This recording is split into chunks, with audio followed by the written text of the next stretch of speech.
parents are the ones that really love you. Okay, guys, I want to start with a quote by Benjamin Franklin. Benjamin Franklin says, "Lost time is never found again." Now I want you all to think about whether or not 24 hours is really enough time in the day. The next thing I want you to do is think about how you actually spend your time. High achievers manage their time exceptionally well. If you are not one of the many who are able to manage their time effectively, your quality of work will suffer. Learning to prioritize and organize is vital in managing your time. Many people lack the proper management skills needed in order for you to be successful. By using time management techniques, you will improve your ability to function effectively. Spending your day in a frenzy of activities will make you be less productive. And that's because you're dividing your time between so many different things. Today, I will discuss the importance of managing your time, the negative effects of poor time management, and I will give you tips on how to better manage your time. Let's begin by discussing why it's so important to manage your time.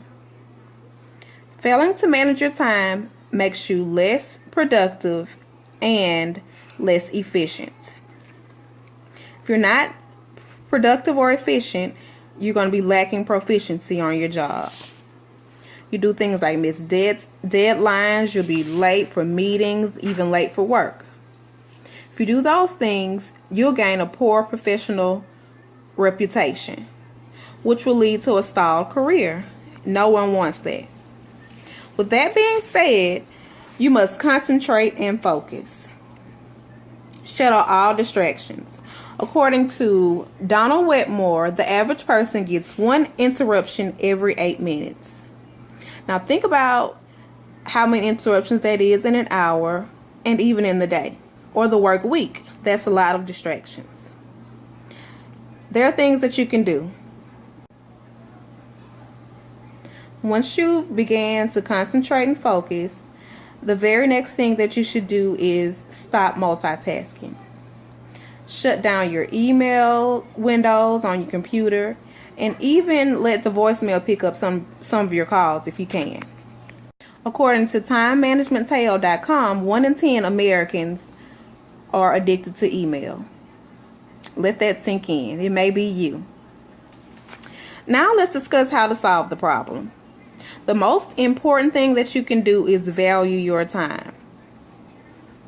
Shirley Findley said 1 hour of preparation will save you 10 hours of doing.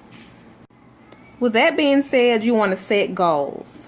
You should think about your short-term goals, and you should also think about your long-term goals. And you should write them down. The next thing you should do is motivate yourself.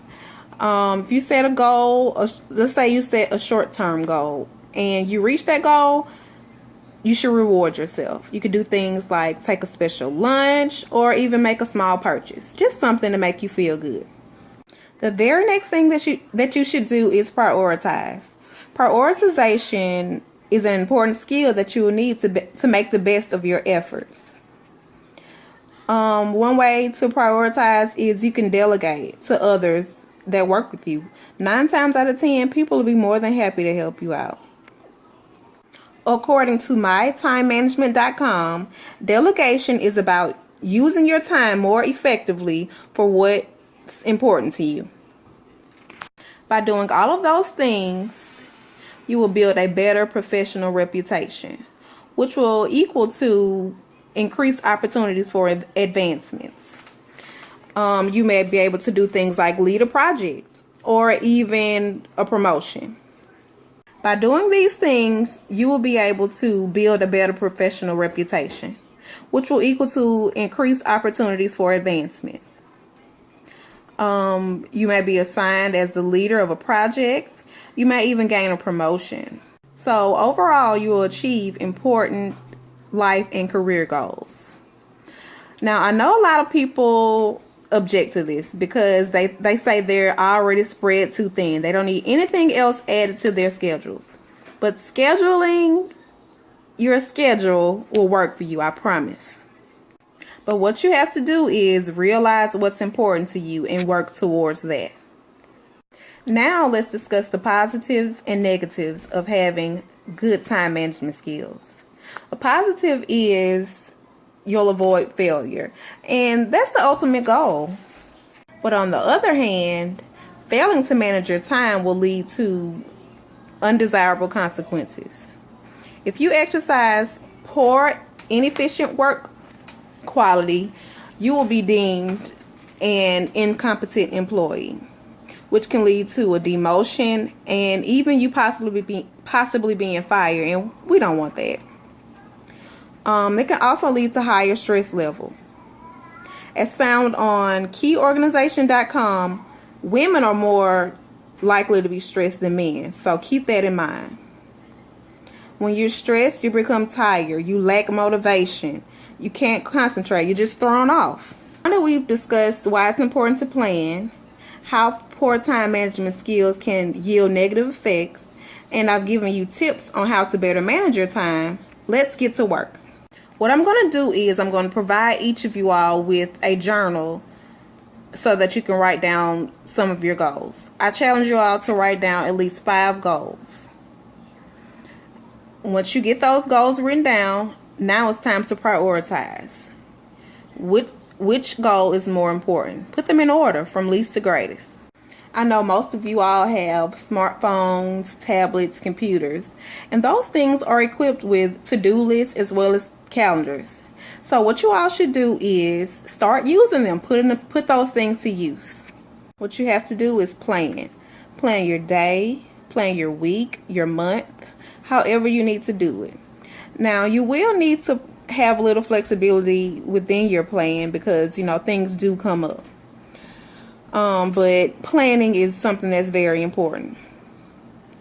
In order for you to reach your best, you have to be your very own advocate. Do things that'll help you succeed, and I do believe that planning and prioritizing and scheduling, all of those things will help you to reach that goal. As the old saying goes, time equals money. And with that being said, just as you manage your money, which I hope you do, you should manage your time as well. The last thing that I'm going to say to you guys is something that I want to stick with you. Proper preparation prevents poor performance. Thank you.